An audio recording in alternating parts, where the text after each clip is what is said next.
Good afternoon, everyone, and welcome to this virtual lecture on David Fairchild, the USDA, and the building of a Caribbean Botanic Garden Network by Dr. Javier Francisco Ortega and Rosalina Montes Espin. My name is Jorge Duani. I'm the director of the Cuban Research Institute at Florida International University in Miami, which organized today's event. I also want to recognize our FIU co-sponsors, the Kimberly Green Latin American and Caribbean Center, through its interdisciplinary faculty colloquium, and the Department of Biological Sciences through its Plant Talk series.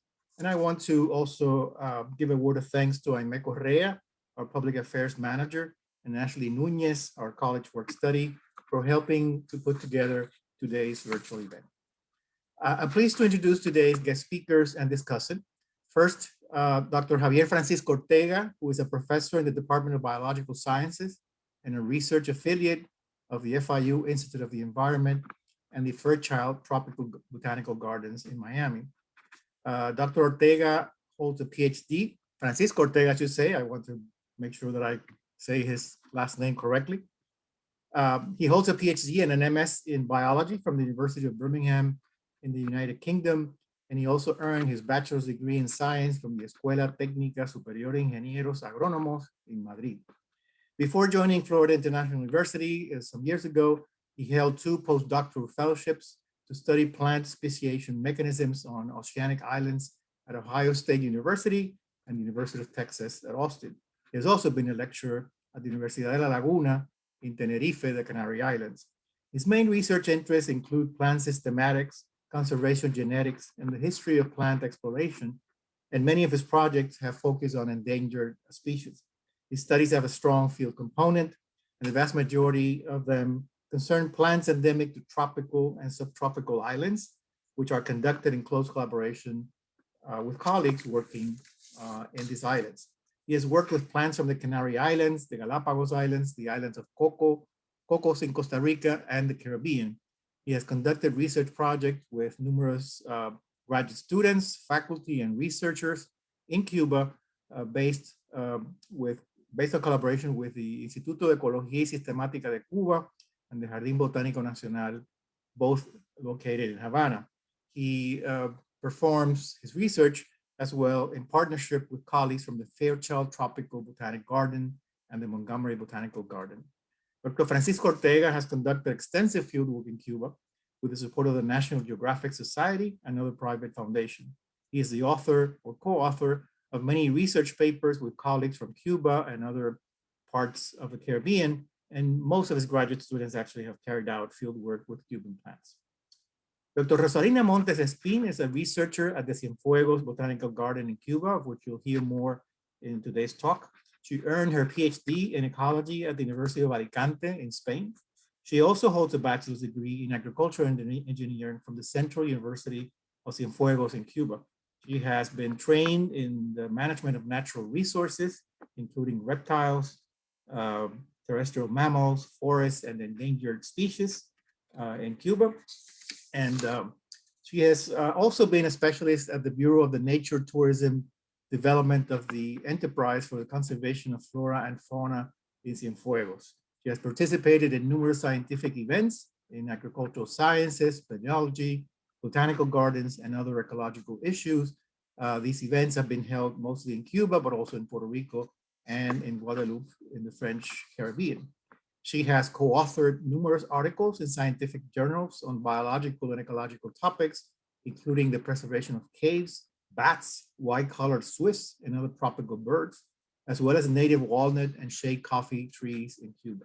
She is a member of the Cuban Zoology Society, the Mesoamerican Society for Biology and Conservation, and Birds Caribbean. We hope that Dr. Montes Espin will be able to watch today's event via Facebook Live from Cuba. Our third participant today is our discussant, Dr. Catherine Mass, who is an assistant professor of modern American history at Florida International University here in Miami. Her research and teaching focus on the intersections of medicine, race, and religion in the US Caribbean context. And she also has broader interest in gender science and the politics of healing. And we thought it would be interesting to have an interdisciplinary conversation between a historian and a biologist, and 2 biologists on today's topic. Dr. Mas received her PhD in history from Yale University and graduated from Yale's program in the history of science and medicine. She also holds 2 master's degrees in history from Yale and a BA in history from Columbia University. Dr. Mas is currently completing a book on the history of medical anthropology and the making of modern global health. She is also working in a study of the transnational history of medical primatology, focusing on the gendered and religious significance of relations between humans and non-humans in mid-20th century Cuba and the United States. So our plan for today is as follows. First, we'll hear from Dr. Francisco Ortega, who will present his co-authored talk with Dr. Montes Espin, and that should take about half an hour. Then you'll hear Dr. Mas's comments on the presentation with about 15 minutes. And then finally, we'll open it up for discussion with our virtual audience. And I would ask you to please use the Q&A button in the lower part of your computer screen to submit your questions for the participants. This can be either during or after the talk. And then after the presentation, I will raise as many of your questions as possible so that we can have a productive online discussion. Our entire event should be over by around 1:30. So without further ado, I give you my friend and colleague, Javier Francisco Ortega.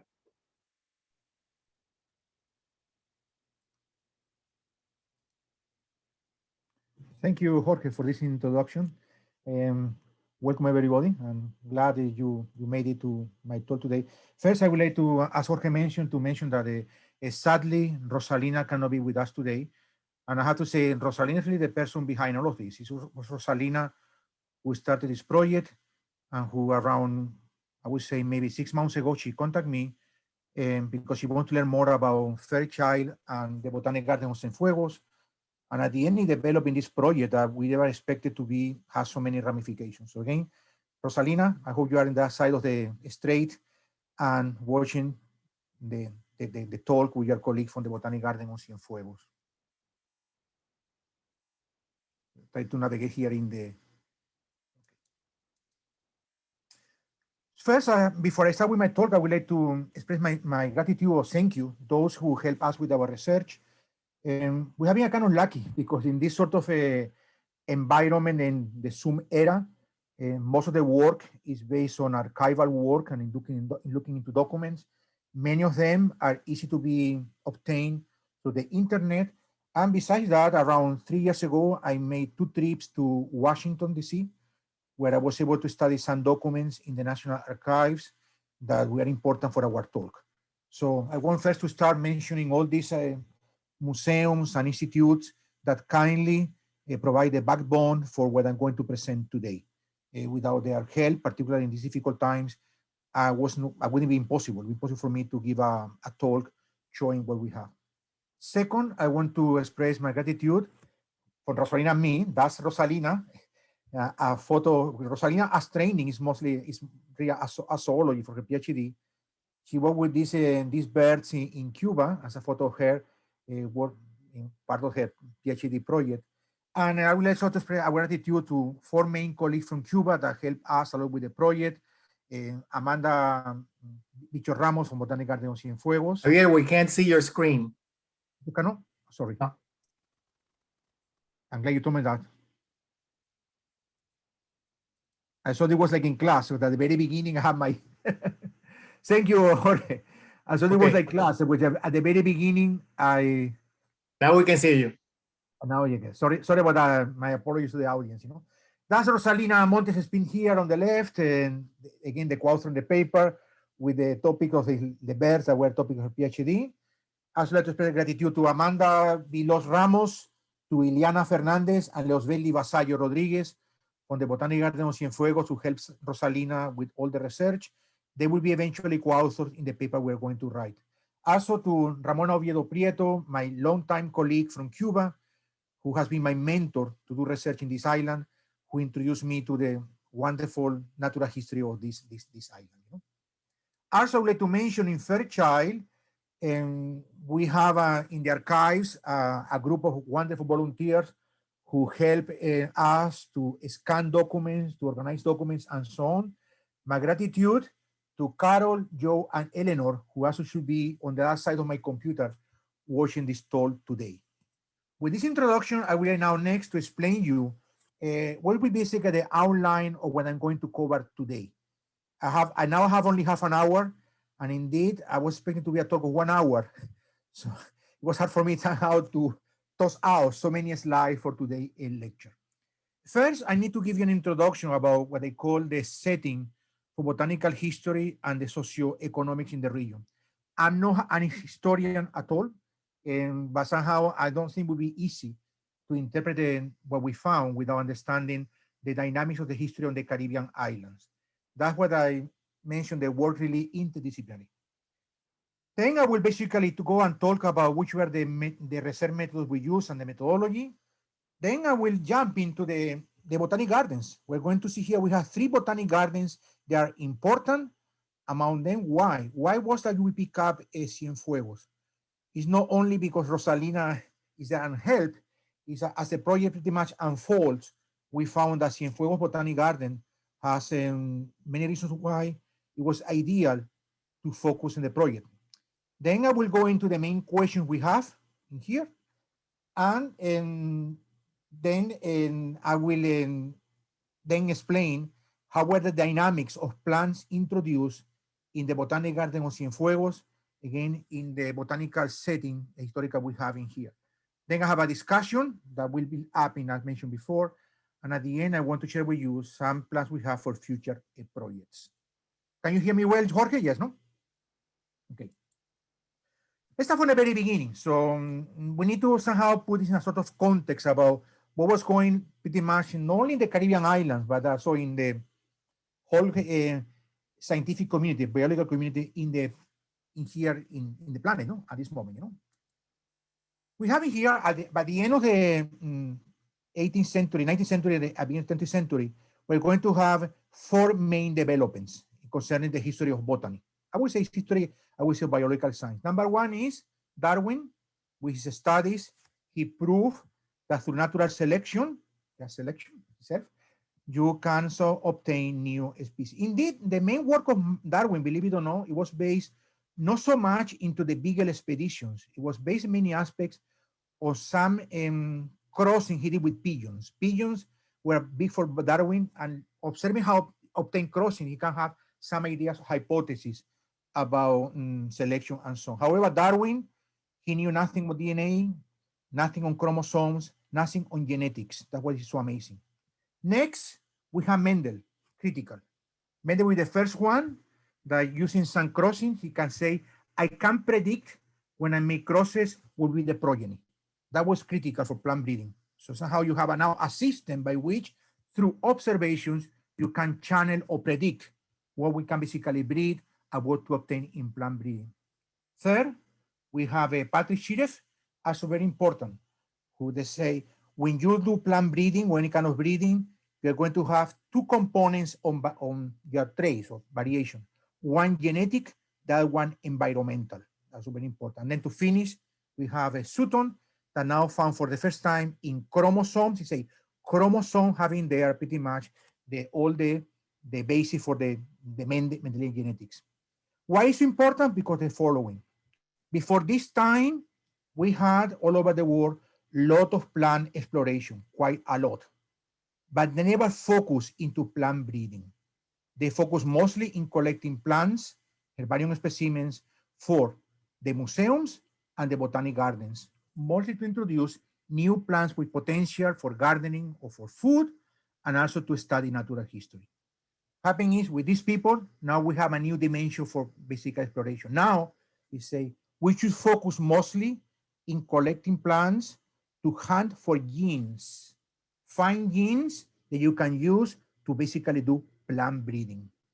And that was understood very well by 2 of the most important powers at this moment in the beginning of the 20th century. At this moment, we're going to have Nikolai Vavilov in the Soviet Union, just shortly after pretty much Lenin, and David Fairchild, the person to which the main botanic garden of Miami is dedicated. Both of them started a huge program all over the world with only pretty much one mission: collecting plants, bring seeds or any material to their countries, and in there use genes to start a plant breeding program. You can see we know how to have a different perspective about how collections are going to be made. This actually, because now we have behind economical importance, basically meant that these two distinguished botanists had quite a lot of support to travel all over the world, again, to collect plant material for plant breeding. Next, I need to talk about David Fairchild, important for us here today. David Fairchild, to which the Botanic Garden of Fairchild is dedicated, has in his career pretty much two main, let's say, periods. The first one, until he retired, he in USDA started the plant introduction program for the whole country to bring to us in America plants to be basically collected. Interesting. He was a kind of lucky in many aspects because for his trips, he found support, big money support from basically private donors. They supported him, his expedition. And even at some point, they even paid him his salary. Among them, for us today, this is a very important one. The research yacht Utowana. That was a vessel or a boat in which for around almost 10 years, more than 10 years, he traveled all over the world collecting plants to be brought to America to find again plant breeding program. Interesting, it was again sponsored by Allison Barbour, a very rich businessman from Chicago. 1935, he retired from USDA, and we were lucky in Miami, he retired in here.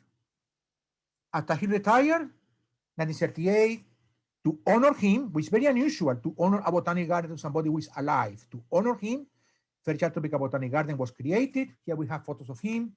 That's his house in Campon, today part of the National Tropical Botanic Garden, where he lived in Miami.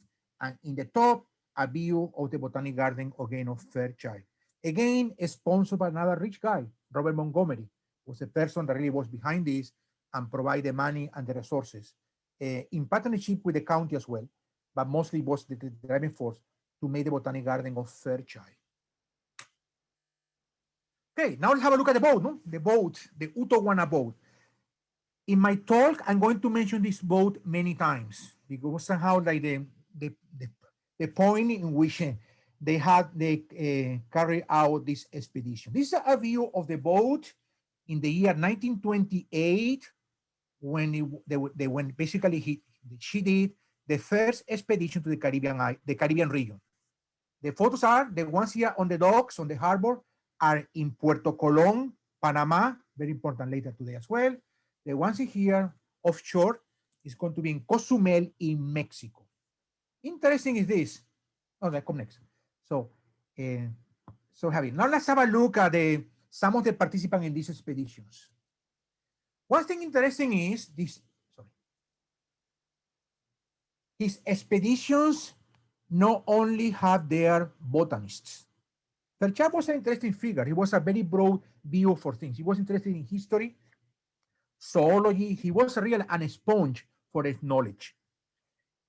They have in there zoologists, botanists, archaeologists, you name it, agriculture. So in this boat, they were traveling all over the world to basically conduct research in many aspects, not only of natural history, but also on humanistics, archaeology. We divide his expeditions in two main periods.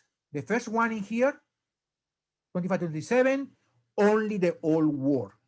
They only went to Africa, Europe, and Asia. The second one, for us important, the last one, it was to the New World and Old World. Here are some photo of feature of the people were in the boat. Here, standing up, Allison Armour. That's a photo taken on the boat when it was traveling from Canary Islands to Gibraltar in the first expedition. Armour, the person who provided the money, the support. Fairchild here sitting here. His son, Graham Fairchild, who was a famous entomologist. And in here, William Wheeler, also from the USDA, who was an expert on ants. You see how we have in here this sort of combination of a zoologist and botanist, which made these trips very interesting.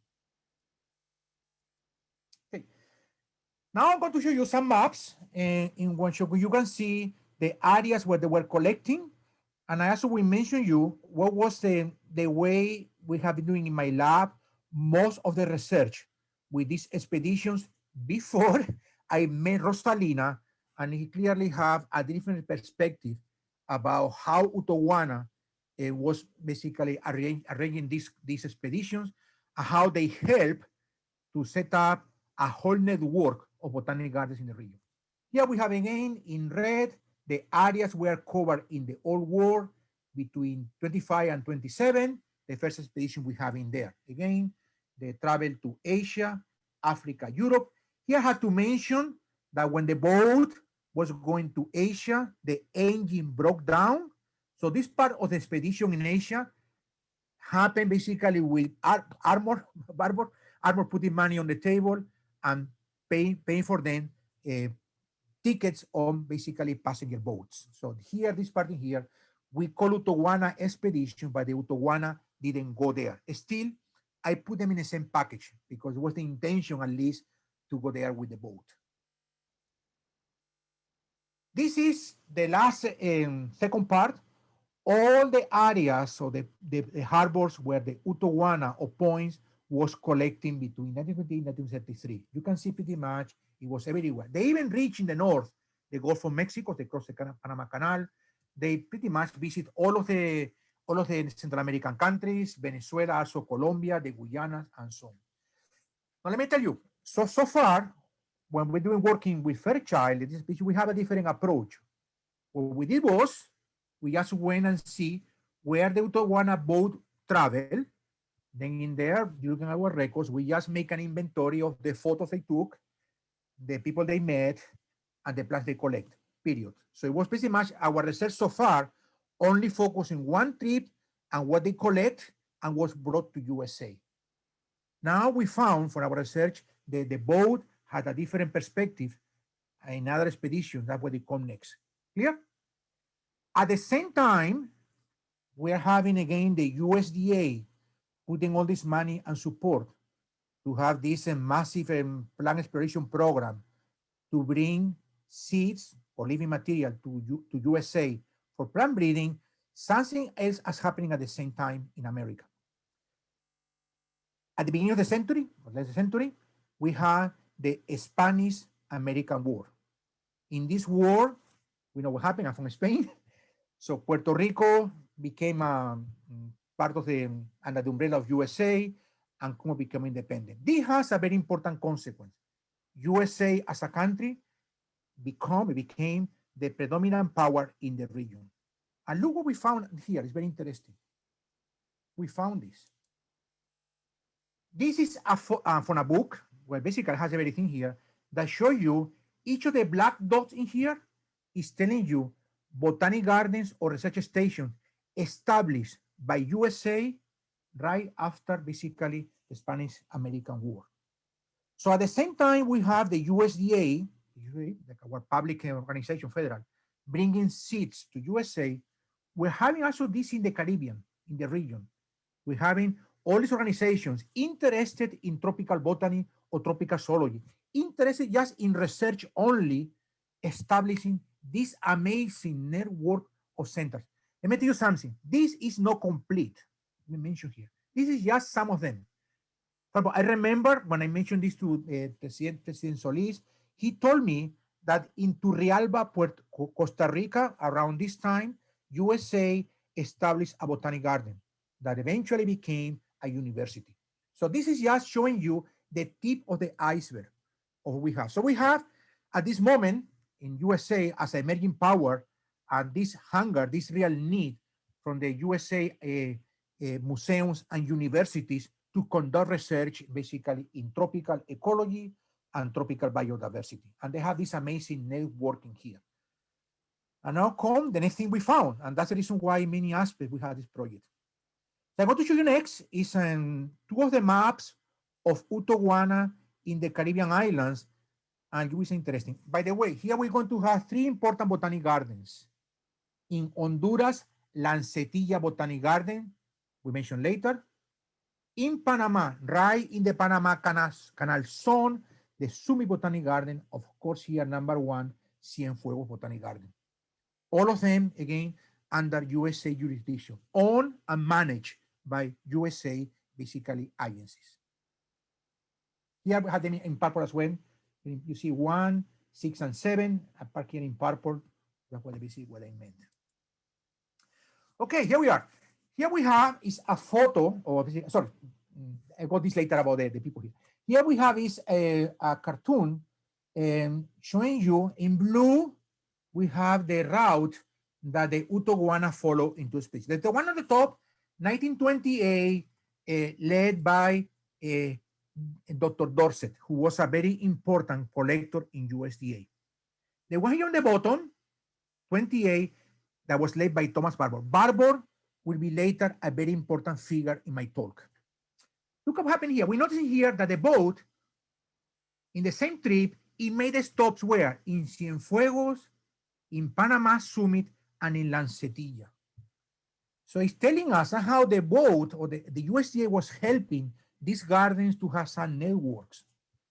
We found later, to our surprise, that in these trips, Utowana was not only taking material to USA, it was bringing from the USA material to its gardens. And besides that, as it moves around, it moves between them plant material. Have here a case in which we had this sort of interface, no? In which the research interests of museums and botanic gardens have an intersection with the mission of USDA. Give an idea, between this period, the boat went 5 times to Cienfuegos Botanic Garden and 4 times to the other botanic gardens. So that was pretty much the aim of our separate demands here, to see to what extent this sort of a small network of botanic gardens was helped or was to have any links with the Utowana expeditions. So now, questions were pretty much the same. Right now, 2 questions. Did the Utowana expeditions provide material to this region coming from the USDA? Remember, the USDA, the main mission was no basic research. It was mostly genes for plant breeding. But later we see David Fairchild had a broader view for these expeditions.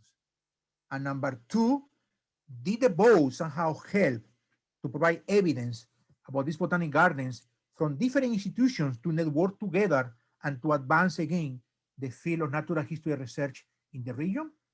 That's where basically going to go next. Try to explore this.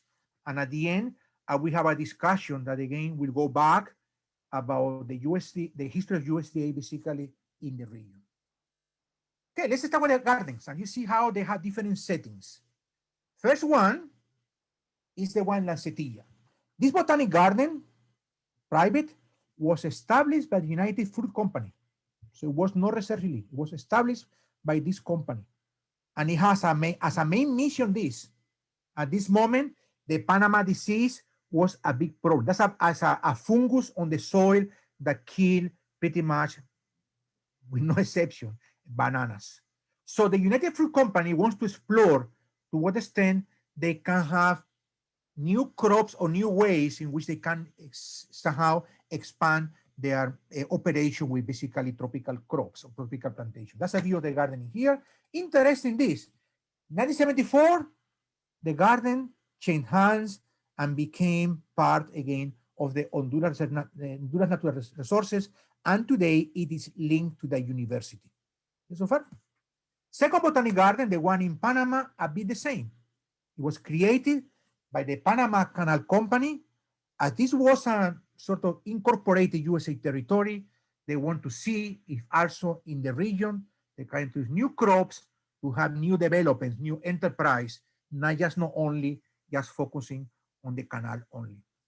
When we had the Torrijos-Carter agreements or the Panama-USA agreement, the Panama Canal Zone was transferred to Panama, and today the garden is to be basically a garden run by the mayor. It's a municipal garden in the city of Panama. Now let's go to Cienfuegos, which will be the focus of the talk today. Like before, it was established in 1901 by Edwin F. Atkins. He was no doubt the most important American or Native American, American citizen working with sugar cane in Cuba. In 1919, it was transferred to Harvard University. What happened in Cuba at this moment, pretty much the whole island had only one cultivar of sugarcane called Cristalina that had many, many problems. So Atkins decided to start in this garden as a main priority, a whole program, a new program to do plant breeding of sugarcane for Cuba. Indeed, that was the first program in the island that really started doing plant breeding seriously. And the program was amazing, was very successful program. It was so good, that's the reason why 10 years later, he decided to give an endowment and give all the land of the garden to Harvard because he had help from Harvard University to start this breeding program. So before, initial objective was develop these cultivars, new cultivars. And this is very interesting about this. When the garden was created, had the name Harvard Botanical Station for Tropical Research and Sugarcane Investigation. Later, as the garden somehow maybe sugarcane was sort of sold, they changed the names and eventually it never had any more the name of sugarcane in here.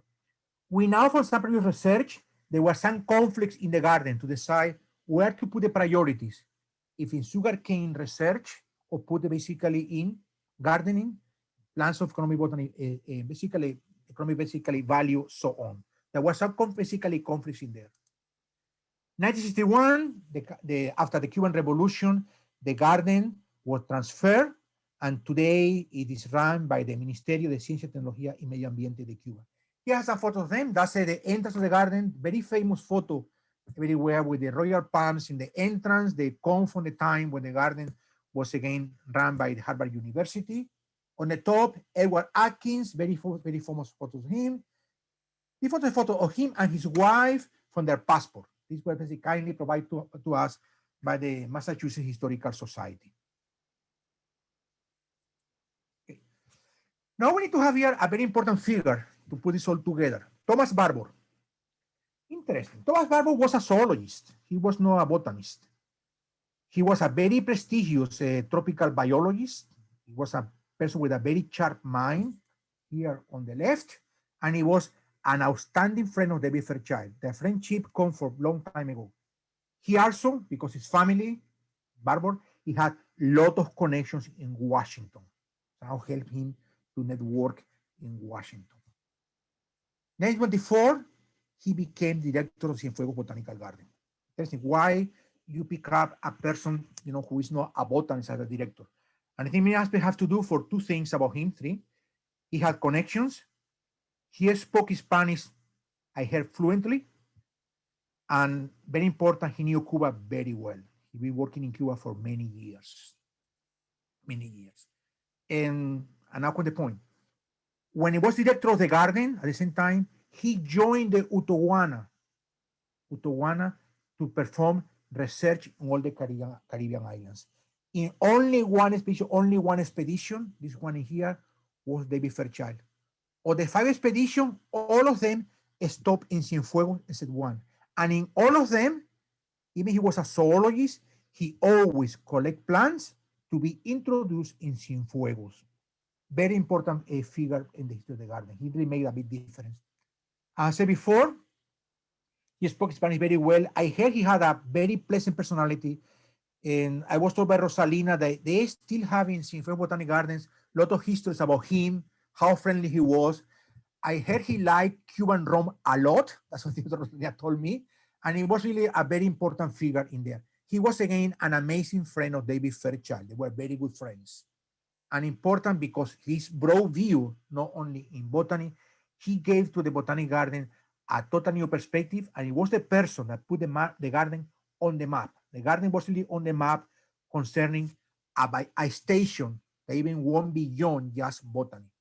On the left, Robert Gray, that was the first superintendent, and that was the person, very important, that had this very good program for plant breeding of sugarcane. Because he was so good and obtaining new sugarcane varieties, somehow Atkins fell to give the whole garden to Harvard, and number 2 again to put also as a priority, not only sugarcane, but other crops as well, and giving an endowment. Okay, sorry. Let's have a look at the garden. This is a view, that's the city of Cienfuegos here, Cienfuegos Bay. So the garden is located around, I don't know, maybe, I think around maybe 5 kilometers from Cienfuegos. And we know this is on it. We know this from the archives. In the past, it was very close to Pepito Tay. That was the base where they had the Central Soledad, where the sugarcane or the Atkins family was processed. From there, they have a train, went to Belmonte, they have a harbor, and then from the river, there was a boat that communicated to the bay. So the main way to have to go to Cienfuegos was by boat and train, not by basically car. In the water travel logs is nice. We see all this description, how they arrive in the Utowana to the bay, they take the boat, and then go the train. It's very nice to read, and it was something written by the daughter of Barbour. Later we'll show you the photo of him. This is a view of the garden. This is the plans of the garden, 1933. You can see divided in different plots, so all very organized. It had inside some dams, some rivers. I heard, I mean, I've never been in the garden, but I heard the garden is extremely beautiful. It really is an amazing botanic garden. I've never been there. They have all the laid out basically here. This is a view of the garden in 1939. See here, say Harvard House. That was the first house was made in the garden. Here we have on the front very important botanists. Brother Leon, a botanist, was a La Salle brother, who I would say is the father of botany in the last century. He was an amazing botanist. We have here Perez Carabia, a Cuban botanist who worked with the Leon. Then Merrill from the Botanic Garden from Harvard Botanic Garden, from Harvard University. And then Brother Marie Victorine, the father of botany again in Quebec, a very important person, founded the Botanic Garden of Montreal.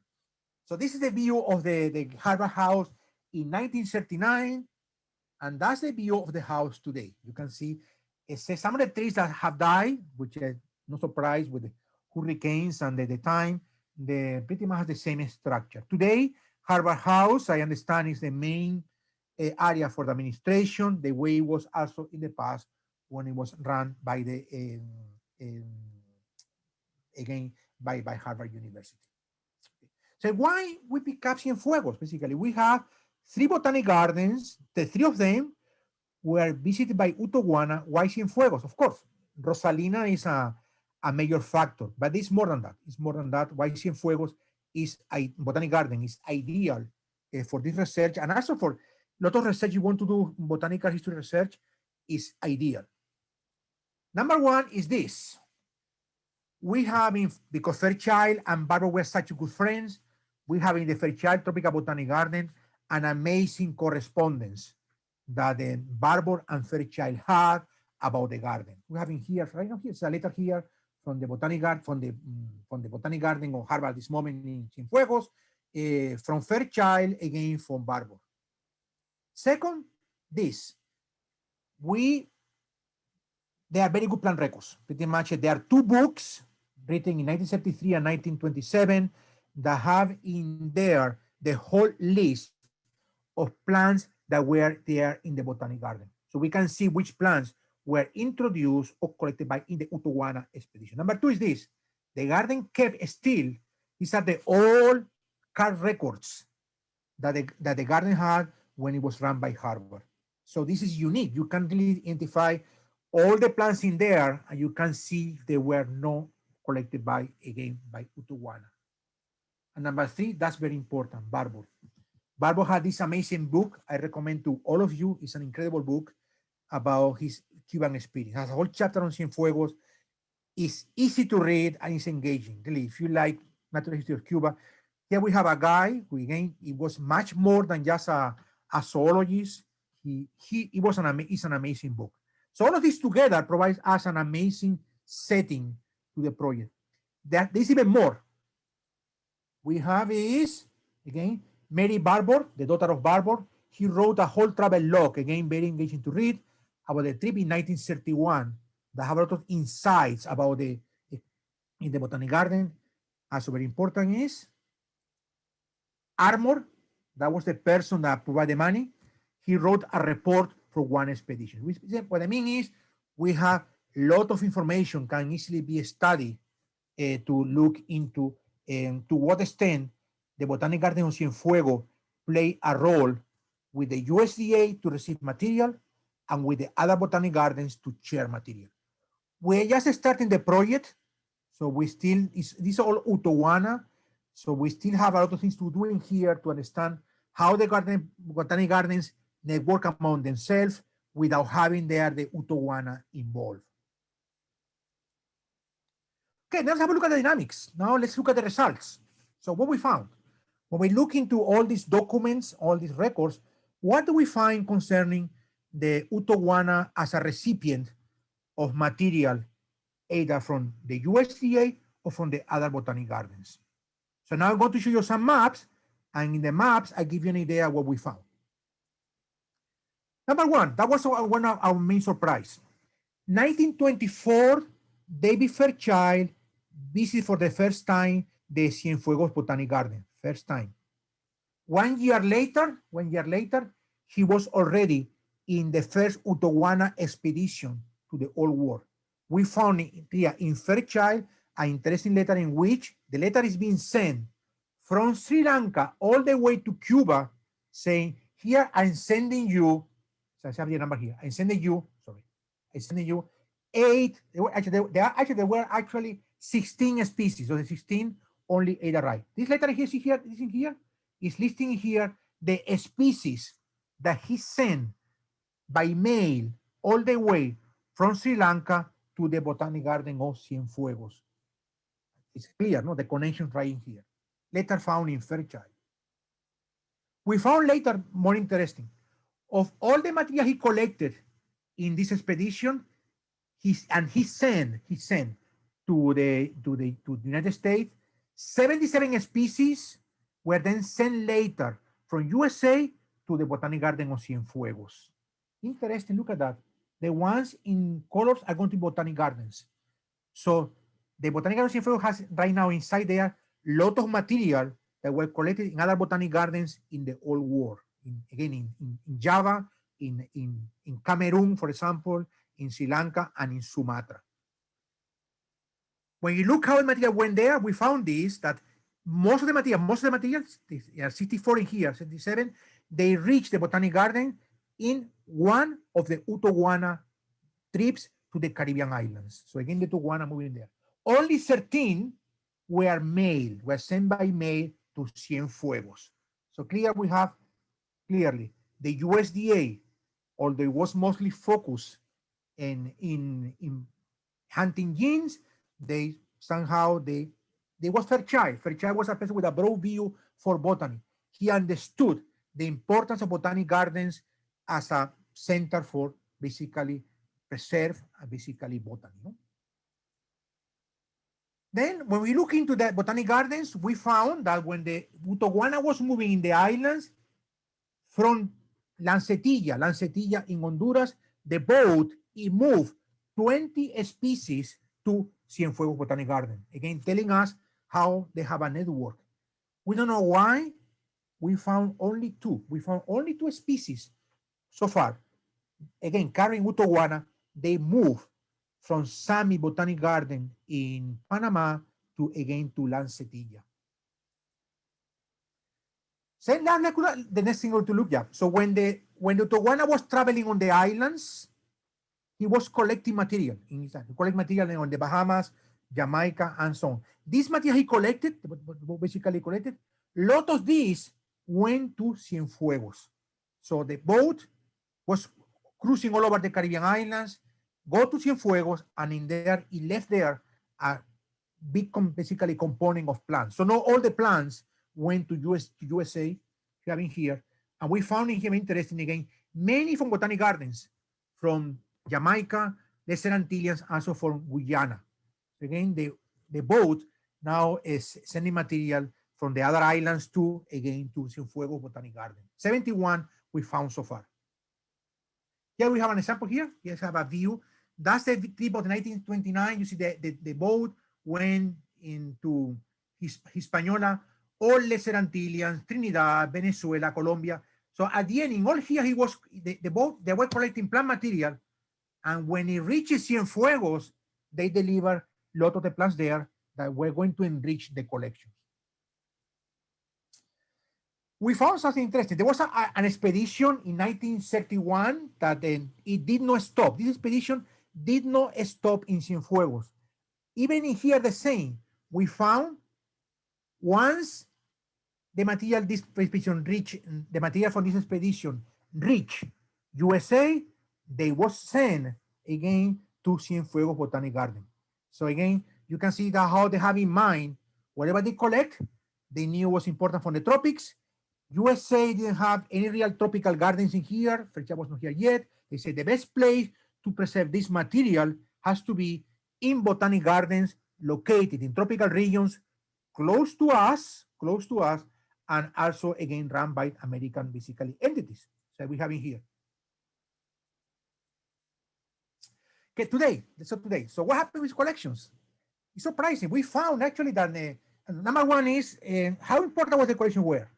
So by this year, 1933, around 30% of the Cienfuegos Botanic Garden collection, 30% of them, not a lot, but something, they all have their source in Utowana. They all basically were linked to the USDA and the Utowana Expeditions by this year. And that's the number of collection, number of species. And today we still have 68 of the species still growing in the Botanic Garden in here. Here we have two of them, Elis guianensis from the expedition, that's the African oil palm seed. Here we have Congea tomentosa from the Dominica. All these material were there. So today even, time passed by, the plants are living organisms, they die, we have hurricanes, and that's the value we have in here today. Okay, let's go to discussion. I hope I'm not going over time. Okay. So with this, what are the main conclusion we have of this project? Number one was very important that unlike the Russians, basically the Soviet Union, the Utowana expeditions clearly went beyond gene hunting. They also, and the Fairchild is very important, once we are here, we also need to collect other plants with taxonomic value, gardening value, ethnobotanical value. And he knew some of these plants in the tropics, the best way to cultivate them is not in Washington, some not even in Miami. And then that's the reason why he was sent over there. Okay. Again, that tells us the vision of David Fairchild. David Fairchild, he was a person that looked beyond just plant breeding. Very important to have better course, better wheat, and so on. He understood again that he was a strong advocate for botany in a broad sense. This is fascinating. We found last year the first movie ever, now, and I was done in collaboration with Dr. Brad Bennett, from my amazing colleague from FIU Biology. We found that in the expedition in the old world, they were making movies. These are the first movies ever made that focus in plant exploration. Here we have in here the movie, the first movie, the first scene with the title. Look at the very end, the last slide, say, plants from many of seed collected in Sumatra are now established in Florida, Canal Zone, and West Indies. So it's telling us that the collaboration was clear and obvious even in a movie. Fairchild, it was so incredible. He saw the important value of outreach. I would say his books are really more about outreach, about reaching the public to understand the importance of plant hunting, plant exploration, and understand again how people use plants in other regions of the world. So number one was this. It shows us again how Fairchild went outside the square to understand the importance of again collecting other plants. And again, very important, the best place was the gardens that were run by Americans that were still again under the umbrella of the USA. Second, I think it's very important this, clearly, and I'm not an expert in history, but I think once Spain totally leave the area, and we have pretty much the other European powers having nothing here. And clearly USA started a strong policy in neocolonialism to have a presence in the region. You know? Interesting, we have in here the Summit Garden was made because the Panama Canal operation. We all know that the Panama Canal was a clear example of neocolonialism in which USA intervened in Colombia, and Panama became an independent country. The Botanical Garden of Cienfuegos totally linked to the sugar trade we have in between USA, Cuba and USA, and Lancetilla, we're going to say about the United Fruit Company. It's the paradigm, what we call the Banana Republic, no? Of a main company having, but interesting how all these companies that provide evidence for neocolonialism, they also left behind this legacy of botanic gardens. No? How about a picture of them here? That's again, that's a view of that's the Lancetilla Garden located. That's a view of the Central in Soledad, the Central that was owned by the Atkins family, sugarcane. That's a view of the Canamarson. So I was mentioning this, interesting. These gardens originally, they were established mostly to thinking about cash crops. But somehow, I didn't have time to mention it today, they had as leaders always botanists and biologists that really have a passion for plants and for research. So somehow they find a way for the gardens not only to focus on the Panama disease or a new crop for Colombia, sorry, from Panama, or again on sugarcane breeding. They understood that botany goes beyond transnationals. They also understood the importance of collaborations among themselves and also with USDA. So clearly this garden represents a unique heritage in the region that links with the history, linked with the plants, linked with the many things about the history, I would say, of botany in the United States, a unique heritage. And I haven't had time because not to see how the situation with the Summit Botanic Garden or Lancetilla. Right now we focus only on Cienfuegos, what I mentioned before, and very important because Rosalina is there that provide this amazing synergy to this project.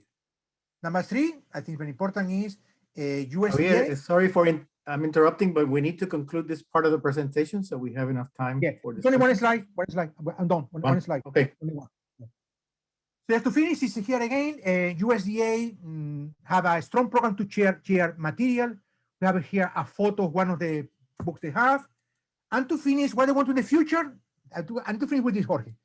We are thinking now, write a paper, but what to do next, maybe next year is, we want to develop a project to see the connections between the Fairchild Tropical Botanic Garden and the Cienfuegos Botanic Garden. We know for sure, we have in their plans. Here we have one in here. This, so that's a view of the magazine. And for this, that's my main message today.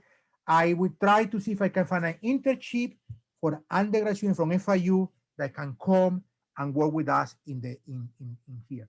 So far, we have a good program in which our students have published their research. To finish, this is a list of the plants came to the garden. Look at here, Atkins. All these, I think like for 1953 material that came to Fairchild for the Atkins garden. And here we have one of them. That's Cameraria retusa, a Cuban endemic. That was photo was taken a few weeks ago. Endemic growing today in Fairchild as an evidence between our garden in Miami and the garden in Soledad. Sorry if I went over time. I tried to make it brief, and thank you for the invitation, Jorge, and now I'm ready for questions and so on. So should I stop my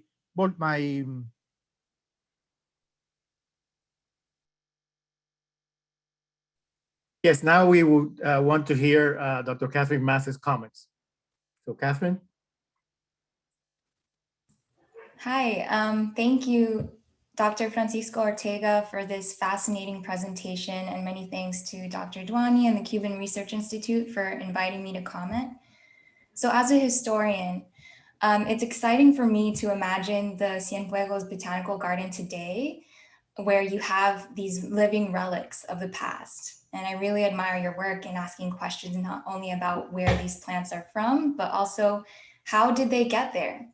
Who brought them there? What institutions, networks, technologies made their scientific quest possible? who sponsored this quest and through what political agenda? So in answering these questions, you remind us of the value of interdisciplinary research. Networks of scientific expertise and even the specimens of botanical gardens can offer rich archives for historians. At the same time, asking historical questions can enrich the work of scientists. So what I want to do in this commentary is to think about more of the broader historical context for what you've told us is a really compelling story. So first, what is the longer history of plant hunting and in general, this transnational circulation of plants? And then why are these people going through all of this trouble? What's the purpose? I won't pretend that I have answers to these questions. I only hope to map out some of the historical coordinates that this talk has evoked for me as a historian of science and medicine, and themes that Dr. Francisco Ortega's work can further illuminate for us. All right, so the first theme relates to broader ecological changes, or what a botanical garden can tell us about the relationship between humans and the environment. Some historians describe this period from the early 19th century into the 20th century as a Neo-Columbian exchange. The first one, of course, took place centuries earlier, following Christopher Columbus's voyage to the New World in 1492 and the subsequent colonization of the Americas by Europeans. And so it wasn't just people moving, right, but entire ecosystems, plants, animals, microbes between Europe and the Americas that had really dramatic ecological consequences. So this second or Neo-Columbian exchange coincides with the transformation of the global economy with the rise of industrial capitalism. And these are some transformations that you're really sensitive about in your research. So in the Greater Caribbean, you have what seems like an ideal landscape for the production and circulation of tropical commodities, bananas, sugar, to be sold in markets in Europe and North America. So it's industrial expansion here that enacts a series of consequences on the environment and that sets the conditions for the more rapid transfer and exchange of biological materials. You now have railroads and steam-powered ships, like the yacht that is a central character in your story, that quicken the pace of travel. And as you showed us, also professional scientists now who enter the scene in a much bigger way to guide the direction of these biological transfers. And just as the first Columbian exchange was really driven by imperialism, in particular the Spanish Empire's conquest of new territories from which it could exploit resources, this Neo-Columbian exchange is also linked to this colonial project of extraction. The activities that you trace, as you tell us, take place in a post-1898 world, the year that the US became an official empire after the Spanish-American War, acquiring territories in the Caribbean and in the Pacific where they hoped to derive new sources of economic and political power. For nations in the Caribbean, this was an era of neo-colonialism. But of course, formal political interventions rested on older, informal interventions in the region as US companies expanded into Latin America to profit from a thriving agricultural export economy. So we see this in the very origins of the Cienfuegos Botanical Garden, which, as your research shows us, was founded by the Atkins family, Boston sugar producers who owned and operated a sugar plantation in Cuba, which was the world's leading sugarcane producer at the time. And when sugarcane production declined because of the degradation of crops, Atkins buys the property on which the botanical garden was built. And he enrolls Harvard scientists to work there, ultimately to help make his business more productive. He pours huge sums of money to cover the expenses of their research, as you kind of told us in your talk. So your project brings to light how it's, in really interesting ways, how it's not just the USDA, but also a number of non-state actors, private patrons, elite universities who are driving this transnational exchange of plant materials.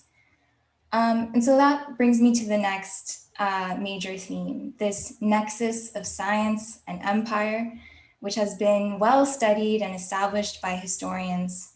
It's almost become a cliche, right, in the field to say that science is the handmaiden of colonialism. But when it comes to this institutional structure of the botanical garden, we see how the relationship is not always so simple or straightforward as that. So for the history of botanical gardens, some of the best work in history centers on the British imperial context. But in learning about your work, I think it'll be useful to compare the Caribbean Botanical Network to what was going on in other parts of the world and by other political powers. In doing so, I think might give us an opportunity to consider some of the ways that your work is either affirming or maybe challenging the existing narratives we have around empire and the production of natural knowledge. And so the history of Kew Gardens, the British Empire's botanical garden, has received a good deal of attention from historians. Standing out is a study by the historian Richard Drayton entitled Nature's Government, in this book where he traces the history of botany and the British Empire through the lens of his protagonist, the Royal Botanic Gardens at Kew. So Drayton begins by orienting us with the political and religious ideologies that underpin the very idea of what a botanical garden represents, which he argues is a Western, Christian, and particularly British idea that humans should govern nature. As the British philosopher John Locke put it, God gave the world to mankind not to be left as a wasteland, but to be improved through human labor. And the basic cultural assumption allowed people to turn nature into property, which they held that government was in charge of protecting. So within the idea of a garden is a desire to order nature in a way that's pleasing or useful for human consumption. And there's also the idea that knowledge of nature allows us for the best possible use of resources. In an earlier period, that referred to what was called natural history, a precursor to maybe plant biology, and where knowledge rested on practices of collecting and classifying the natural world, which we see as fundamental to the work that's going on in your research. And this thinking, this logic is important for understanding the origins of British Kew Gardens. But as Drayton takes us through its evolution over time, we see how advances in science, and especially the professionalization of science, made Kew Gardens into this botanical research epicenter that it became. Two figures in that process were Sir William Hooker and his son Joseph, who were really played a big role in making Kew Gardens more than just this collection of beautiful exotic plants for humans to take pleasure in. They built instead this scientific enterprise in which they were able to justify by showing how it would serve the state's political and economic interests. Professionalized scientists may not have been so much handmaidens of colonialism. Rather, colonialism might have been a handmaiden of science from their perspective. These imperial commercial networks were useful for their work producing scientific knowledge and understanding scientific questions.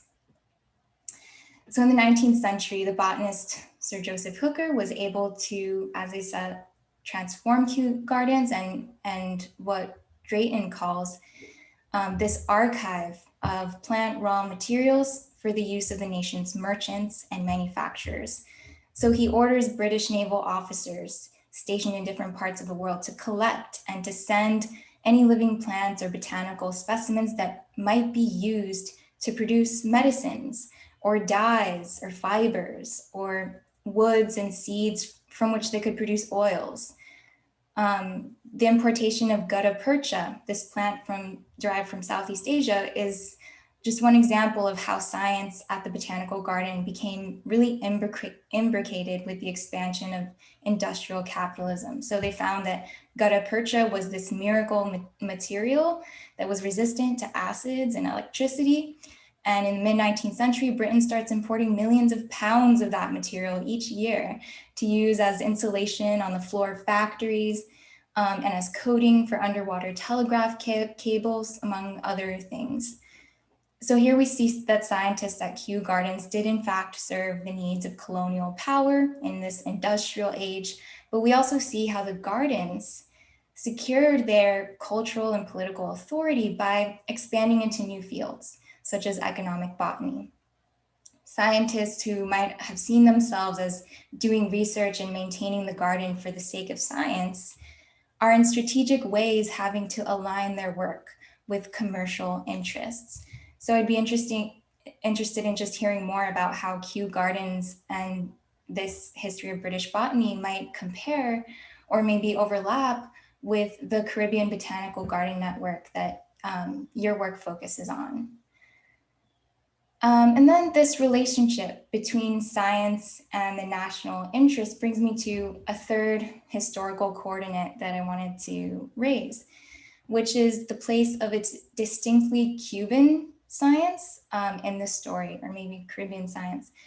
Your research highlights Cuba's position as a colonial research station for the United States. But this period also frames a key political shift for Cuba as it becomes a new republic, right? Efforts at nation building existed alongside this period of US intervention, and they helped to reorganize scientific institutions and agendas in Cuba. So I'm thinking of the work by historian Stephen Palmer, who's written about how the early republic redefines the relationship between science and civic culture, where Cuban scientists and experimental institutions were part of efforts to strengthen the political sovereignty of this newly independent nation. And when it came to a distinctly Cuban community of scientists, historians like Palmer have shown that medicine was the key area where research and institution building was really thriving. You see this with the creation of new scientific journals edited by Cuban scientists and physicians that circulated internationally. So I wonder if the botanical gardens in Cuba were connected to other scientific communities in Cuba or engaged in this kind of scientific nationalism. And also, given what we know about the close ties between botanical research and medical pharmaceuticals, did the botanical garden have anything to do with Cuban medical science? It's just a question that I had that I'd be interested in learning about. And then at the same time that this planned expedition is taking place, there's Cuban social scientists who are also taking interest in the natural landscape of the island and thinking about what it means for the country's social and cultural identity in this early 20th century period. So Fernando Ortiz used the tropical commodity of sugar, for example, to analyze the country's history and its then current identity. And he imagined this hybrid identity for the new republic built on the fusion of African and European cultures from centuries of free and forced migrations to the island. His anthropological research had political purposes, which was to recover the Afro-Cuban cultures that he argued formed a key part of national Cuban culture. And so I wonder if this idea of cultural hybridity has resonances in botanical science, just as it did for the human sciences of anthropology, sociology, and eugenics that were emerging at the time. Similarly, I wonder how the legacies of slavery and alternative knowledges of nature might be at play in the story, if you found anything in the archives. After all, this is a botanical garden that's built on the foundations of a slave plantation.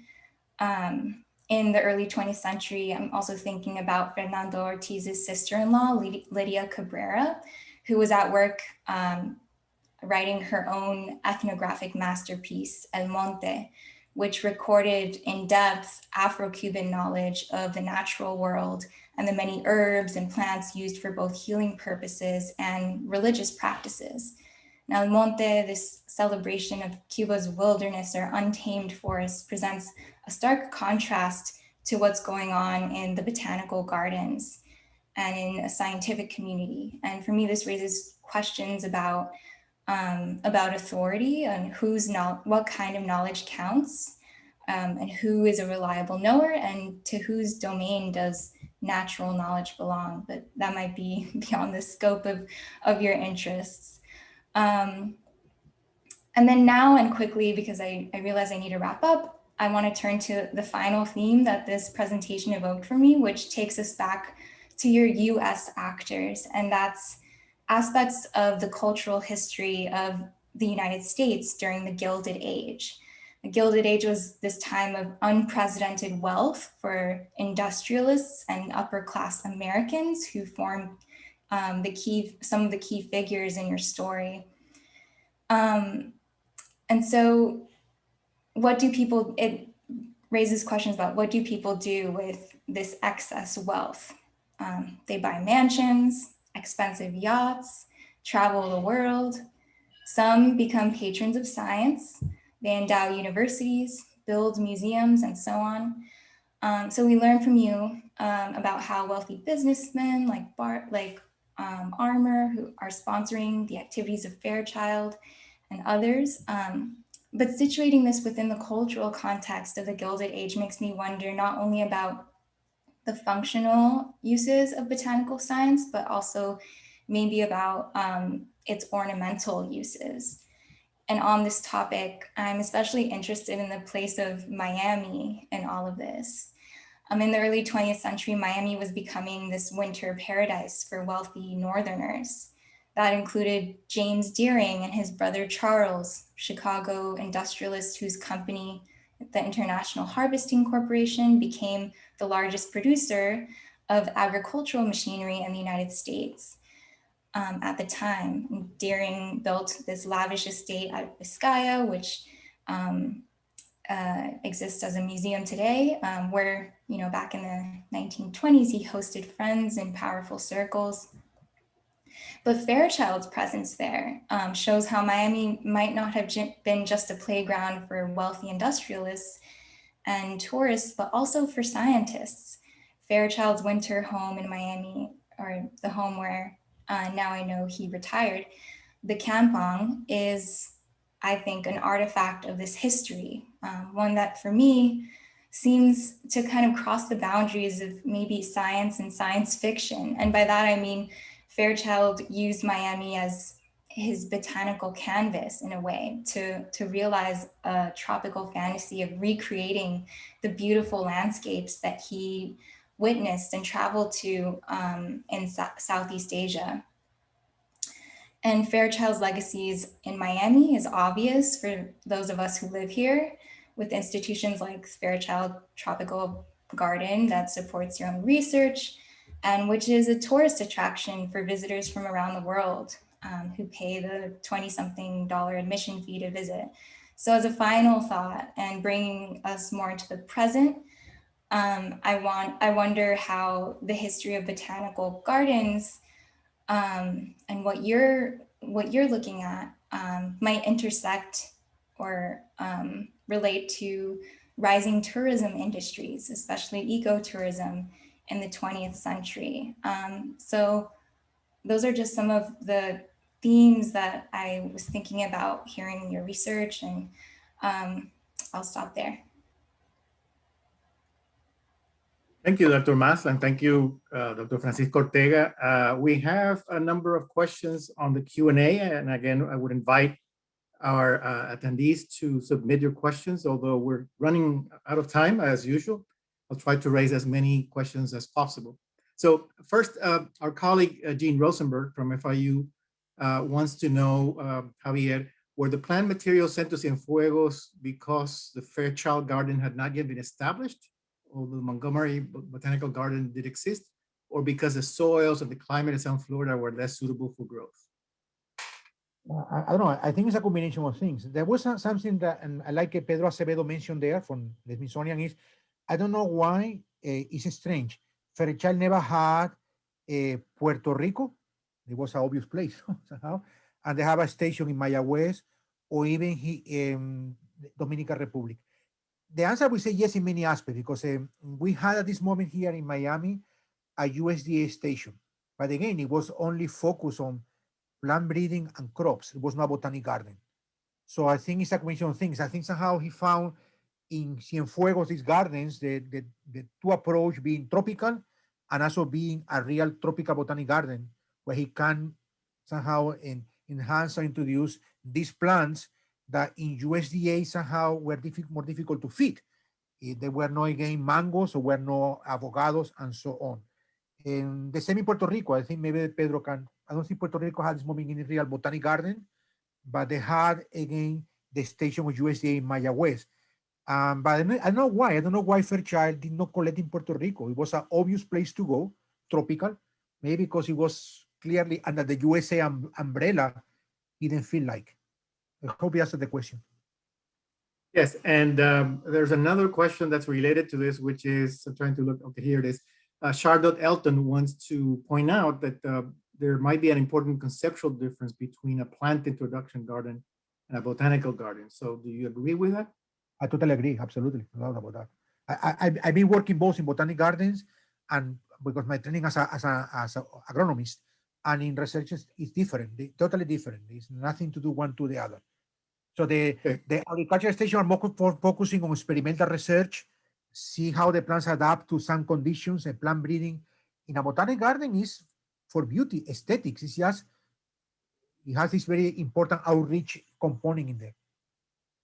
We have a couple of comments by Toby Atkins about Edwin Atkins, and he or she wants to point out that Edwin Atkins was also involved with United Fruit and tried to make Cuba a U.S. territory like Puerto Rico. And then there's another comment that I saw in the Q&A that he was also involved in importing Chinese labor to Cuba to replace slavery. So I don't know if you want to comment on that. Sorry, I know nothing about this. I wish it was here Rosalina to answer these questions.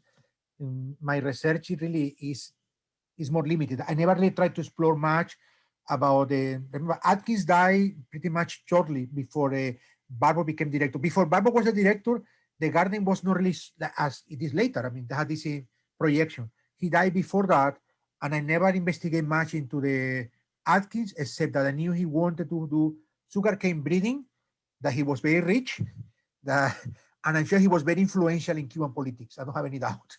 He was extremely rich, very wealthy.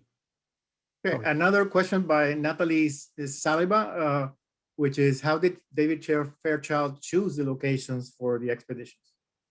Well, Natalie Saliba is one of my undergraduate students. This is great. Thank you, Natalie, to be here in this. Fantastic. That's the best I can have today. Thank you, Natalie, being here today. I think he chose them in, very important. He planned his expeditions very well. He planned them very, very well. He always had contacts before he went. He always had contacts in there. I think it has to be based on contacts. He always tried to go to botanic gardens and research stations. So it has to be somehow, the contacts I think were for him extremely important. When he arrived to Java or arrived to Sri Lanka or arrived to Sumatra, he had there somebody to help him with the logistics. This, I am sure about that, totally sure. There's a related question by Suzanne Kaptur, which is, why have all these botanic gardens placed in these places? Why they're there? Because they're they're tropical. I mean, there has to be many aspects with what basically Dr. Mas basically say. For example, it's interesting when you look in the botanic gardens in the Caribbean islands, they pretty much all of them, they are linked to Kew Gardens, and again, the expansion of England through a network of botanic gardens to dominate or to play a main role in botanical research. So the botanic gardens, I would say, all of them, they link clearly again with the main colonial power in there. For example, the Botanic Garden of St. Vincent was established to as an introduction place for the the bread tree, the árbol del pan, I forgot it in English. To see Breadfruit. Yep.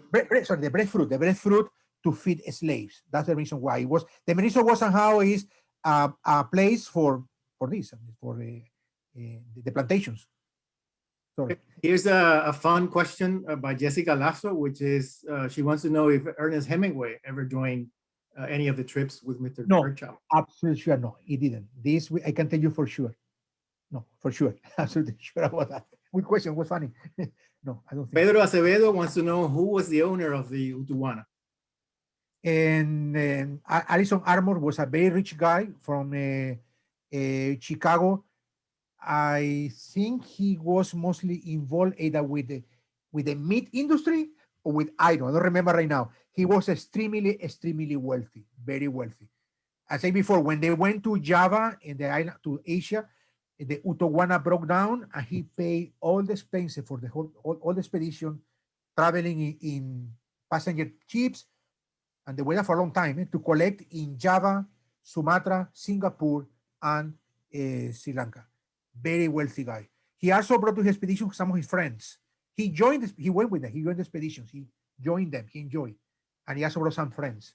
What's interesting, I would say, environment. You have the rich donor, some of his friends for contacts, and then the scientists there as well. Okay. Here's a more technical question about the historical side of it by Maureen Thompson.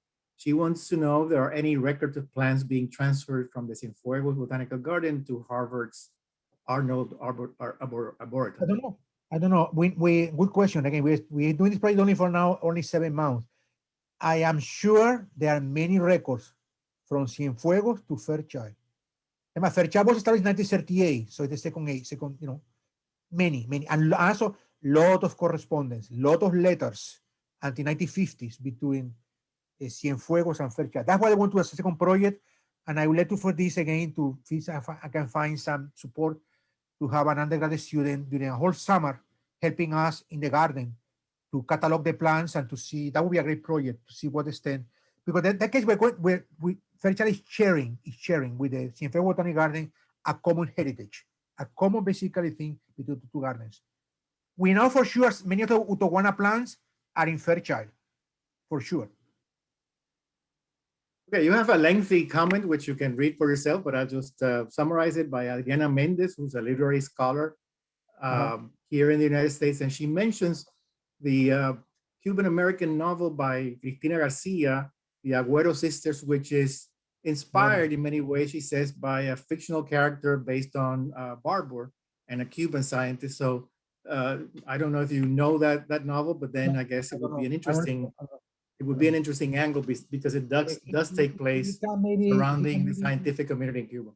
If you can email me that would be nice. I recommend you, if you have a chance, to read the little book on Barbour about Cuba. It's not, you can buy it in the second hand in the internet. It's not expensive at all, and it's an amazing book. It's also amazing how in Cuba, for example, he found as a mentor this very famous, basically zoologist. He was an authority. He was an amazing guy, Barbour. I can see very open, really like Cuba. Amazing. And we had an earlier question about Puerto Rico, which you touched upon. So can you comment on the flora and fauna in Puerto Rico? This is a question from Benjamin Tobinfeld. For me, we had. I have in the audience Dr. Pedro Acevedo, who is an authority on the flora and fauna. One thing good about Puerto Rico is there's a flora, and there's some good books. And I think they call Puerto Rican Biodiversity, 3 volumes, which are amazing. Also, Pedro has one very good flora on the lianas and bejucos from Puerto Rico. And the island has been well studied. They have one botanic garden in there, which is owned and run by the university, not like us, that Fairchild is private. And I have there amazing friends and colleagues. Dr. Eugenio Santiago, an official with us, he's a great person. And I have done with him many projects with him.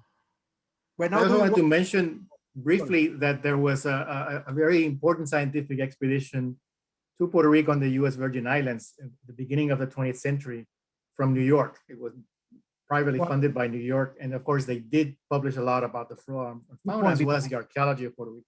It's a good point because New York Botanic Garden, and it was New York, not Harvard. When you look at the studies of botany in the Caribbean islands, Harvard was not the doing this. It was pretty much New York Botanic Garden through the figure of Natalie Britton. It was an amazing person.